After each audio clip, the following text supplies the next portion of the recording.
this is Beth here with day 26 translucent.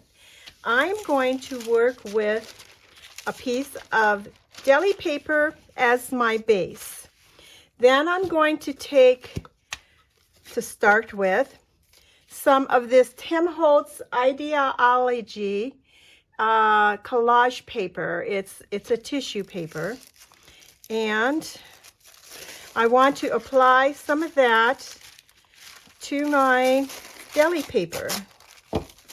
So I'll take it like this, and I don't want that much, so I will take a paintbrush and some water and just outline what I want, which is like the bottom part here.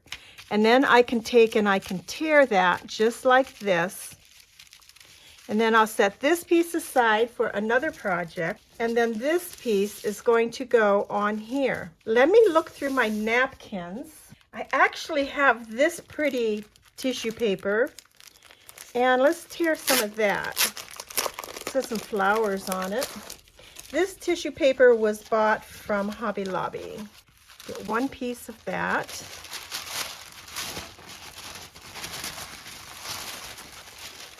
And again, I will take it and I will take my water, and here I'm not even sure which piece I want. And this might have a coating on it that's going to prevent this from working. Nope. We'll take that much. And that just gives you a rough edge, which looks really nice when you apply it. It doesn't have that straight edge like up there. So I think this is going to go, I'm not sure if I think I want it to go right on top like that. Now I'm going to apply both of my pieces. I was thinking maybe, what if I did it down on the bottom so it's peeking up like this? Maybe, oh, and to have it peeking through also. Both of them are translucent, so you could see it behind this. That's a really good idea. I'm really thinking this over, and I'm wondering if I don't want to cover my whole piece of, no, I don't want to cover the whole piece because I want to see the deli print also, but I do want to take another piece. So let's open this back up and take our water again, and let's get another piece of this to add to the top. Now this is probably too big of a piece, but let's see what we have here. Yeah, that's too big. So I'm going to take my paintbrush, add another line of water.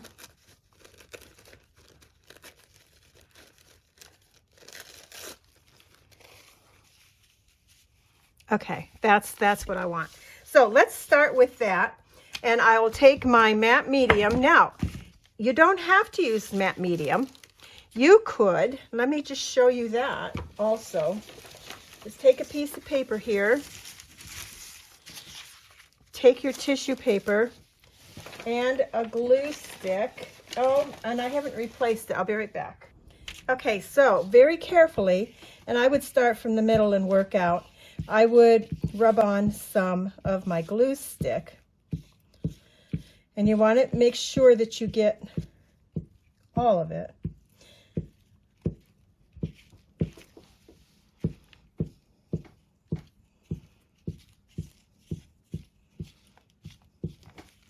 Then you can take this to your deli paper and apply it. I would start on one end and try to smooth it out as best as you can.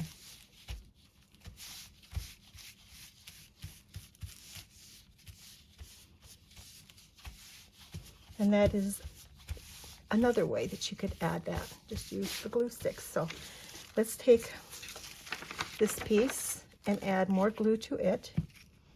Now it got ripped there a little bit, but we're not going to worry about that. when I was tearing it off, it got ripped.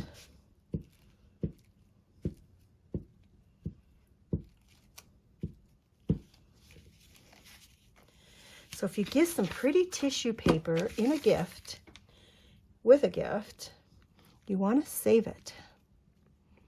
There we go. I already had wrinkles in this because of the rip and adding the glue, and it gave me some wrinkles. Wrinkles are okay. I'm not offended by wrinkles.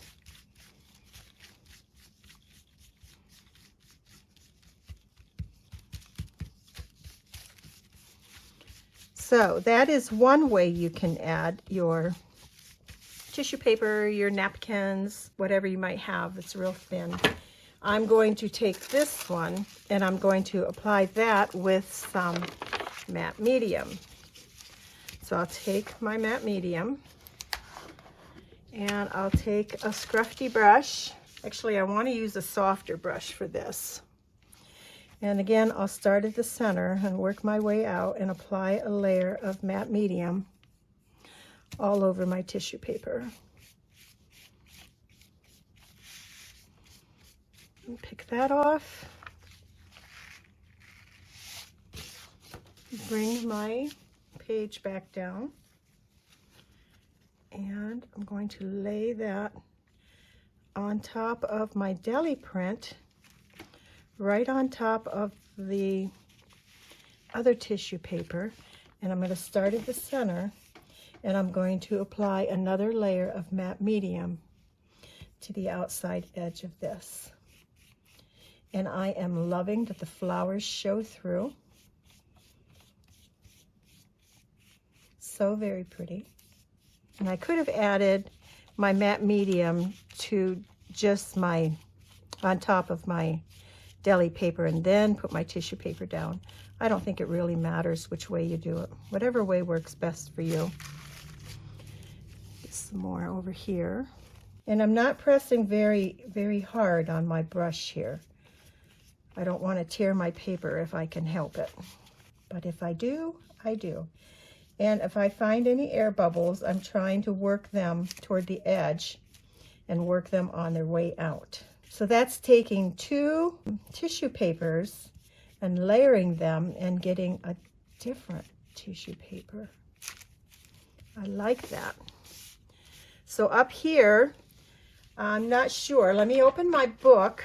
And the page that I have decided to add this to is a page with, it's a book page here. And so I'm only going to be using part of this. Let me get up here in frame. This is the book page. And I will be using part of this. I'm not sure which side.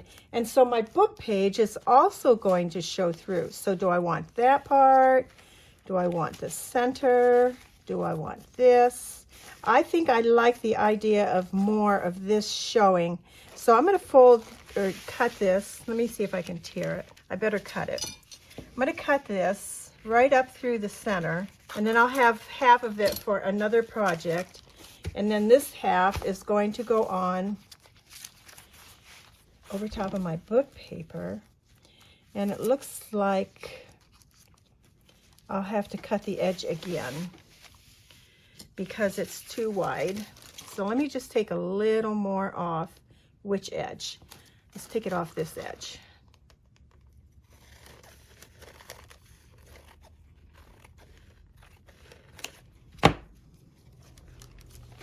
There, now it fits right on there. I have some here I need to add more glue to.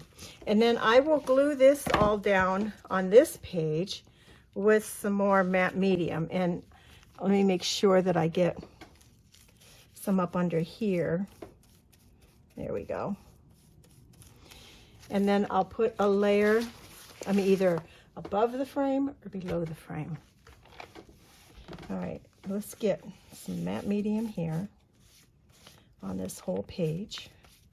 And again, you can do this with your glue stick if you prefer.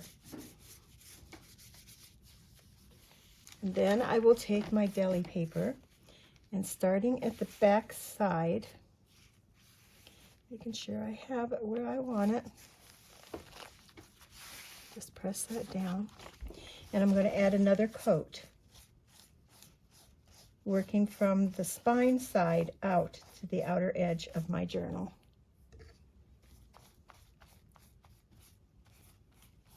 All right, I have that all worked down. Do believe it is nice and secure, and I need that to dry before I can move forward.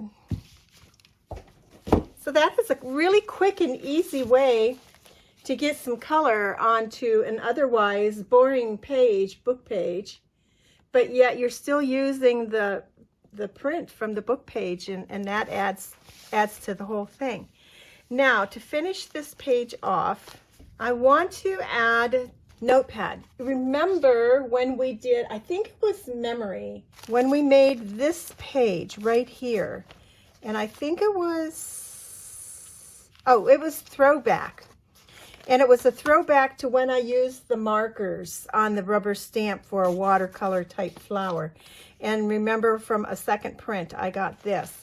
Well, I have this, and I want to put it up here, and I want to make it into a notepad. So making notepads are like one of the simplest things. I have this piece of paper here that is just some paper that I was soaking up some ink, and let's see, I want to get it to be about that size. So I'll get 2 pieces of paper out of this one, and let me tear it here. And then I can still use this piece somewhere else, but let's tear this also. So there's 2 pieces to our notepad. Let's add a piece of ledger paper to our notepad. So we have this where, again, I was cleaning up some ink. Let's just use this as a template to which size we want our paper to be. And then we could leave this on here, actually, like that. And I think I will. I think I like that, like that. So there is another piece of paper for our notepad. I have a piece of this paper that we used. So we'll tear off this torn part, and that can be, and this was here as a page in my book right here. So there's another piece. You just use up your scraps, guys. I'm just pulling this out of my scrap box. How about a piece of dictionary paper? And they don't all have to be exactly the same size or width. They can stick out beyond what we're going to put on for our cover. I have this as a print, digital print. And I'll add that on here. And I think that's probably enough to add. And you can just add as many as you want. It's totally up to you. And I think I want, which page do I want showing through mostly? I think that's a good choice right there. So then I can take this, and I think I will go do my stitching with the sewing machine here, and I'll be right back. So there we go. Now I intend on taking this paper pad and actually tearing papers out and using them when I'm doing my journaling, should I need a piece of paper for a layer or something else that I might be adding to my journal. So I want to keep this so that it comes on and off my journal page. Here, I have a clip right here. I think it's a Tim Holtz clip. You can use a paper clip. If you want to just attach it, you can attach it with a staple. If you're making your pages before they're bound into the book, you could sew it across the top when you sew these together. This is going to be held on just with a clip. Now, when I need a piece of paper, I'll take it off. When this is all gone, I'll probably find another use for that clip in my journal somewhere else. So there is my page for the prompt of translucent. I hope you have enjoyed this project, and we shall see you again soon. Have a great day. Bye now.